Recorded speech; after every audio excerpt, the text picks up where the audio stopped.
Hi, friends. Welcome to Masterpiece Theater. And wait for me. I'm sorry, Daniel. Hi, boys and girls. Hi, Sister Elizabeth. Ugga mugga. Ugga mugga, Daniel. Ugga mugga, everybody. I know the name of the chapter. I know the name of the chapter. What do you feel like singing today? Can I tell them? Sure. Chapter 7. Are you sure? Uh-huh. And what's the name of the chapter? Do you remember? I do. The Beavers. Well, let's see if you're right, Daniel. Let's just see if you are right. Daniel, on the nose, on the money. This chapter is called The Beavers. Here is a coloring page of a beaver. I want you to notice his flat tail. Beavers have sharp teeth, and they use their teeth to cut down trees. And they get all the wood, and they make it into a great big pile to make a den, to make their home. But just like you need glue to put things together, they use mud, and they put it together. But their little paws, they can't pat it down. So they use their tail, like this. So when you make a sandcastle, and you go like this, that's what a beaver does. Now, in sign language, this is beaver. This is like just so funny. That's beaver for the tail. That's a beaver. Now, before we go on, I want to show you, National Geographic. You know how I love National Geographic? And I send you a lot of things from National Geographic. This one is animals that build their homes. And I want to show you a beaver. Here's a real beaver with her babies in her den. See? And over here, you can see her swimming out of the den. Some beavers live under the water and they make their den inside, and some make it inside and go all the way up. So this is a real beaver. Looks so cute, doesn't it? So let's see what happens in The Lion, the Witch, and The Lion, the Witch, and the Wardrobe for Beaver. My poor book. While the two boys were whispering behind the girls. Now remember, they're following the robin, right? And it's Edmund who says to Peter, we don't know if this robin is a good robin. Maybe it's on the side of the White Witch. And they were whispering. All right. Both girls suddenly cried, oh, and they stopped. The robin, cried Lucy, the robin, it's flown away. And so it had. It had flown away out of sight. And now what are we to do, said Edmund, giving Peter a look. Shh, look, said Susan. What, said Peter? There's something moving among the trees over to the left. Aha, now you know what it is. All right, let's see. They all stared as hard as they could, and no one felt very comfortable. There it goes again, said Susan. I saw it that time too, said Peter. It's still there. It has gone behind that big tree. What is it, said Lucy, trying very hard not to sound nervous and trying to be brave. Whatever it is, said Peter, it's dodging us. It's going this way and that way and the other way. It doesn't want to be seen. Let's go home, said Susan. And then nobody said it out loud, but they suddenly realized that Edmund had whispered to Peter at the end of the last chapter that they were lost. What's it like, said Lucy. Well, it's a kind of an animal, said Susan. And then, look, quick, there it is. They all saw it this time, a whisked, furry face that had looked out at them behind the tree. And this time, it didn't draw back. Instead, the animal put its paw against his mouth.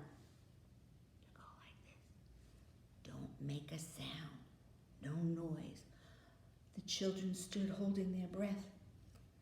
A moment later, the stranger came out from behind the tree and looked all around as if it were afraid of something. You know what it's afraid of. Shh. Making signs for him to follow him. into the woods, deeper and deeper into the woods.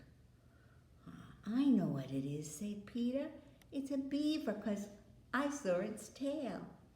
It wants us to go with him, said Susan, and it's warning us not to make a noise. I know, said Peter. The question is, should we go or not? What do you think, Lucy? Oh, I think it's a nice beaver, said Lucy. Yes, but how do we know, said Edmund. I think we have to risk it, said Susan. I mean, it's no good just standing here, and I really want something to eat. Remember, she was very hungry. At that moment, the beaver again popped its head out from behind the tree and beckoned them, called them. Come, come. Come on, said Peter. Let's give it a try. You look very hard. You can see that little beaver behind the tree.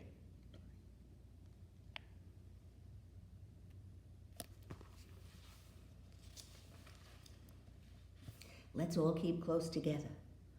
We ought to be a match for one beaver in case it is the enemy. So the children all got close together and walked up to the tree and behind it. And then, sure enough, they found the beaver. But it still drew back, saying to them in a hoarse kind of voice, further in, come. Right here in the open, we're not safe. Only then had he led them into the dark spot where 4 trees grew so close together that their branches met, and the brown earth and the pine needles could be seen underfoot. It was so thick in the forest that no snow could even fall to the ground. Now maybe you can see the beaver calling to them. See? But tell them to be quiet too. Are you the son of Adam and the daughters of Eve? It said. Well, we are some of them, said Peter. Shh, said the beaver. Not so loud. We're not safe even here. Why? Who are you afraid of, said Peter. There's no one here but ourselves. There are the trees, said the beaver. They're always listening. Most of them are on our side, but there are trees that would betray us to her. You know who I mean. And they all nodded. It was White Witch. If it comes to taking sides, said Peter, how do we know that you are a friend of ours? Don't be rude to Mr. Beaver, said Peter. But you see, we're strangers in Narnia. Quite right, said the beaver. Here is my token. And with these words, he held up to them a little white object. They all looked at it in surprise until suddenly Lucy said, oh, of course, it's my handkerchief, the one that I gave to poor Mr. Tumnus. Remember when she met Mr. Tumnus, he was crying, and she gave him the handkerchief? That's right, said the beaver. Poor fellow, he got wind of the arrest before it actually happened, and he handed the handkerchief over to me. He said that if anything happened to him, I must meet you here and take you. And here the beaver's voice sank into silence, and he gave 1 or 2 mysterious nods. Then signaling to the children to stand close around him, they were so close that his whiskers tickled their faces, he said, they say Aslan is on the move. Perhaps he has already landed. Look. It's Aslan. Now the story is going to get really good with Aslan. And now a very curious thing happened. None of the children knew who Aslan was, but the moment he spoke those words, they felt a deep sense of peace and were so happy at his name. Edmund felt mysteriously braver. Peter felt as if, go on any adventures, I just can do anything. Susan felt as if, when you wake up and you know it's Christmas time, or it's the summertime and you feel so good. And Lucy got the feeling that you have in the morning when you smell the grass outside, and in the springtime you see the flowers. Oh, but what about poor Mr. Tumnus, said Lucy. Where is he? Shh, said the beaver. Not here. I must bring you where we can have a real talk and have some dinner. You know, Lucy like that. No one except Edmund had any difficulty about trusting the beaver now, and everyone, including Edmund, was very glad to hear the word dinner. They therefore all hurried along behind their new friend, who led them at a surprisingly quick pace, so they had to move fast, and always in the thickest parts of the forest, for over an hour, 60 minutes, you know. Everyone was feeling very tired and very hungry when suddenly the trees began to get thinner in front of them, and the ground went downhill. A minute later, they came out under the open sky. The sun was still shining. And they found themselves looking down at a fine sight. They were standing at the edge of a steep, narrow valley at the bottom of which ran a little frozen river. Just below them, a dam had been built across the river. And when they saw it, everyone suddenly remembered that, of course, beavers are always making dams, and felt quite sure that Mr. Beaver had made this one. It was then that Susan said, "Oh, it is a lovely dam, Mr. Beaver." This time Mr. Beaver didn't say, "Hush, hush." Oh, thank you very much. Above the dam, there was what should have been a deep pool of water, but now, of course, it was dark green ice.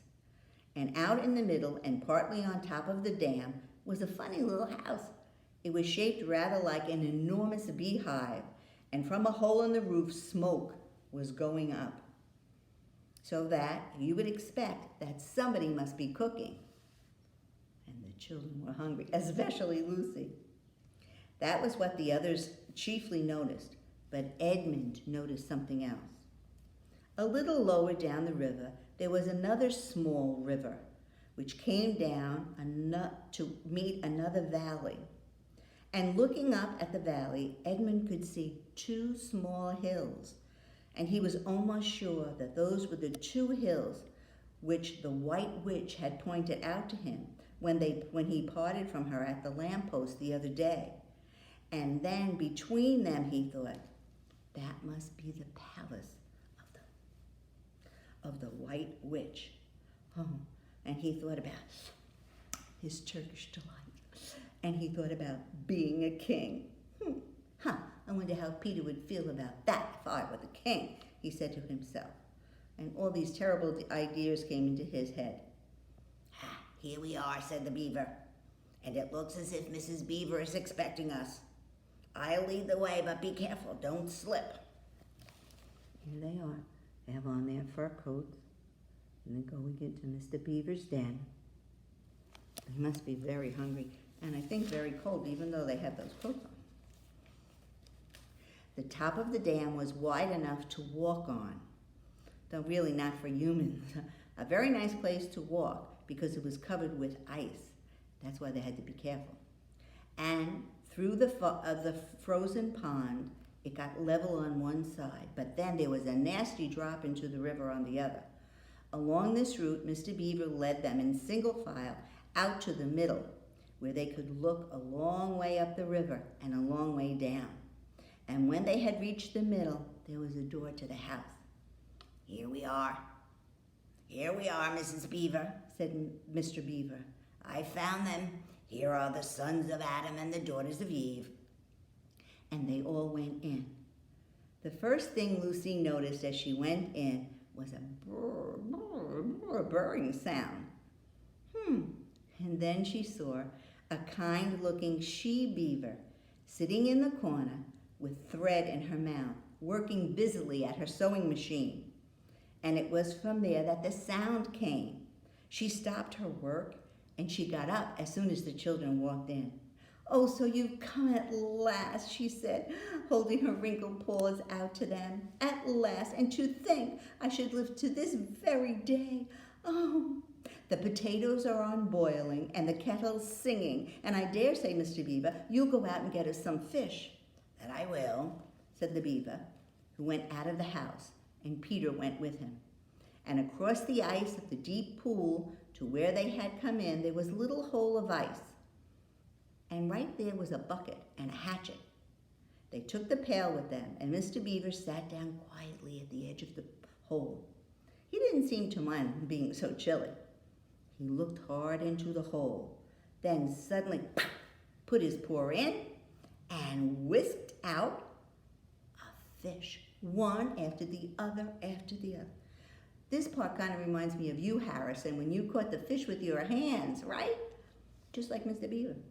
Meanwhile, the girls were helping Mrs. Beaver to fill the kettle and to set the table. Here is Mrs. Beaver at her sewing machine. She looks like a nice she-beaver, doesn't she? Okay. So they were setting the table, putting the plates on, and everybody was having tea except for Mr. Beaver. You know what he liked? Beer. He had a mug of beer.